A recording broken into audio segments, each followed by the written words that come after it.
नमस्कार, मैं डॉक्टर वैभव Gupta, chest physician हूँ मुरादाबाद में। आज हम लोग जिस विषय पे बात करेंगे वो है ब्रोंकियल एस्थमा।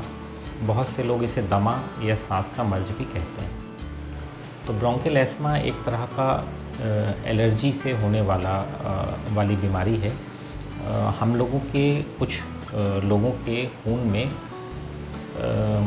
एलर्जी होने के चांसेस ज़्यादा होते हैं, जिसको कि हम लोग एटोपी कहते हैं। टेक्निकल टर्म में इसमें कुछ लोग ज़्यादा सेंसिटिव होते हैं, आप ऐसे समझ सकते हैं। ये जेनेटिकली डिटरमाइंड होता है। तो इस तरह के मरीज़ जब उस स्पेसिफिक एलर्जन के संपर्क में आते हैं तो उनकी सांस फूलने लगती है, उनको खांसी आने लगती है, उनकी पसलियाँ चलने लग जाती हैं और उनका सांस फूल जाता है। इस तकलीफ़ को ब्रोंकियल एस्थमा कहते हैं। सांस फूलने के तो बहुत सारे वजह हो सकते हैं, तो ये पता कैसे चले कि ये ब्रोंकियल एस्थमा है या और कोई बीमारी है। तो इसके लिए आपको अपने चिकित्सक से, अपने डॉक्टर से संपर्क करना पड़ेगा। वो कुछ जांचें करेंगे, जैसे कि एक्सरे होता है और एक जांच होती है पीएफटी की, पल्मोनरी फंक्शन टेस्ट। इन जांचों को परफॉर्म करने के बाद एस्थमा की डायग्नोसिस बनाई जा सकती है। कुछ मामलों में रक्त की, खून की कुछ जांचों की ज़रूरत भी पड़ती है। जब ये हो गया तो फिर इसका उपचार क्या होगा? तो आम तौर पे जो एस्थमा है इसके लिए हम लोग सबसे अच्छा उपचार इनहेल्ड मेडिसिन, इन्हेलर्स को मानते हैं।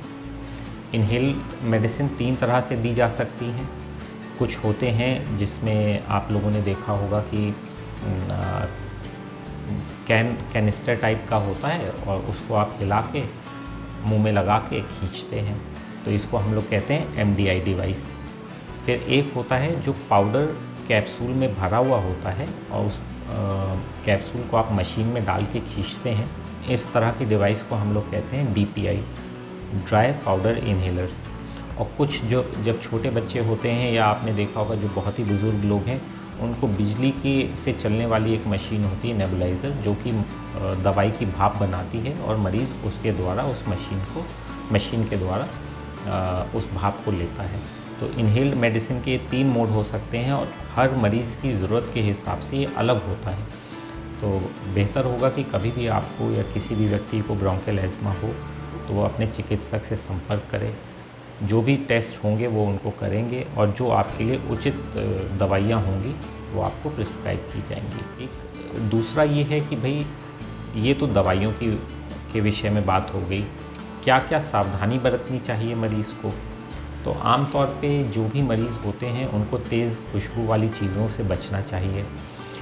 जो बहुत धुएँ वाला एनवायरनमेंट है, जैसे कहीं पे धूप बत्ती जल रही है, अगरबत्ती जल रही है, यज्ञ हो रहा है, या बहुत सारे लोग कछुआ छाप, गुड नाइट जलाते हैं, इन सब से बचना चाहिए। अगर घर में पालतू कुत्ते बिल्लियां हैं तो इनसे भी बचना चाहिए। इनसे भी एस्थमा के अटैक आने के चांस बहुत बढ़ जाते हैं। अगर मोटे पर्दे हैं तो उनको बार बार साफ़ करने की ज़रूरत है। जो कालीन है, बेहतर होगा कि आप उन्हें हटा ही दें।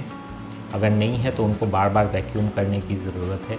जो सोफ़े हैं उनको बार बार वैक्यूम करने की ज़रूरत पड़ती है। किसी भी तरह का इत्र है, परफ्यूम है, डिओड्रेंट है, मरीज़ को इनसे बचने की ज़रूरत होती है। धन्यवाद।